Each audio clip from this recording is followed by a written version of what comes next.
Hey loves, just giving you a little moon update here. We've got the most incredible weekend of manifesting Paul this weekend. It's like off the hook epic.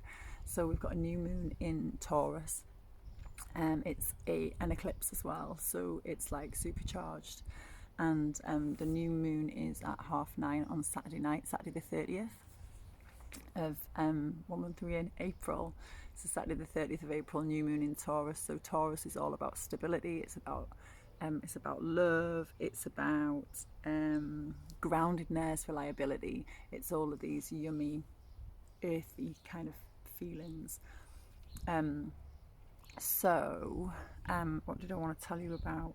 Yeah, I wanted to tell you a little bit about eclipse. So um, you'll know you'll know probably that like eclipse seasons happen every 6 months, and what happens in between those 6 months is lots of learning, lots of growing, and then when the eclipse season comes back again, within that period of integrating all that we've learned since the last eclipse season. So that's where we are at the moment.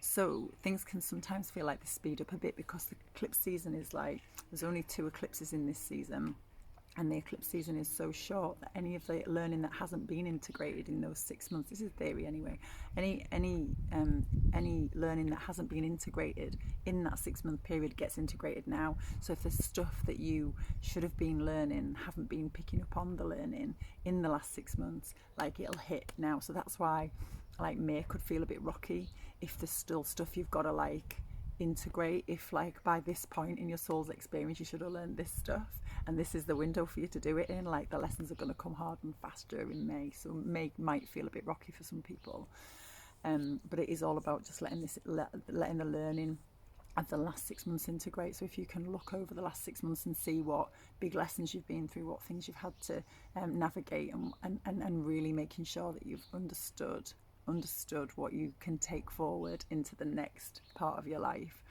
it will make May a little easier to navigate.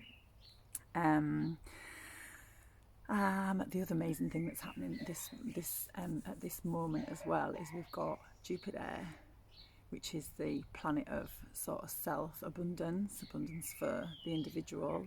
We've got Neptune, which is about collective abundance. And then we've got Venus. Venus is all about love, relationships, it's about money. It's just this yumminess. And these three, it's like a stellium, and they're all in Pisces together at once. That's just delicious. So at the moment, we've got that happening, which is just gorgeous. It's all pointing towards manifesting. It's all pointing towards this is a massive, expansive time to be sort of getting your orders in, making sure that you know what it is that you're going for. Keep it Taurian, make sure that it's in the loving, it's coming from a loving place, make sure it's stable, the things that you're asking for.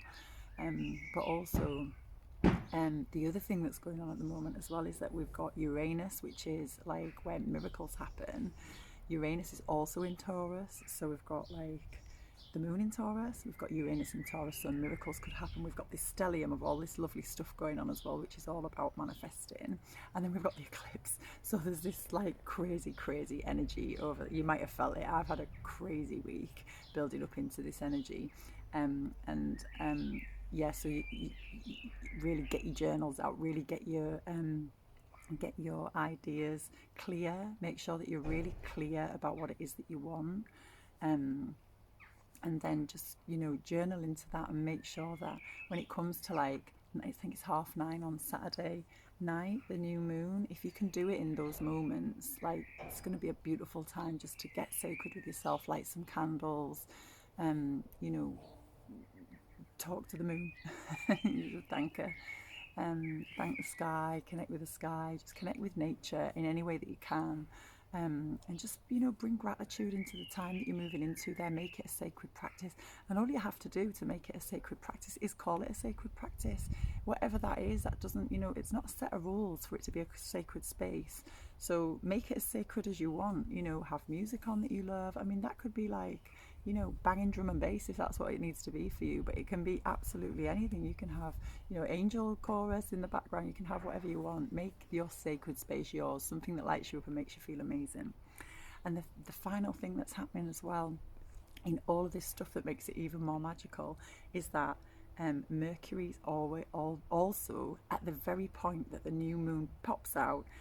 Mercury is also moving into Gemini at that very point as well. And Gemini and they're married together because they're about communication and thinking. So it's going to be in flow. So your thoughts are going to be in real flow. If you've got to say anything, it's going to be in real flow. So the ability to be able to speak your thoughts because of what's happening with Mercury and Gemini at the point of the new moon eclipse, going on with all of this stellium stuff. I mean, this is like knockout gear. Like, really, get your pen and paper out, start to journal into what it is that you need, and you can expect miracles. Like, so if there's something, if you need a miracle right now, now's the time to ask for it. I need some miracles right now. And I'm definitely going to be asking for them. So yeah, that's my little Moony update for this month. I hope you enjoy the energy as she starts to roll in. We're already in sort of the dark of the moon now, so any work that you do now between now and then, amazing. Enjoy. I'll see you on the other side, loves. Bye.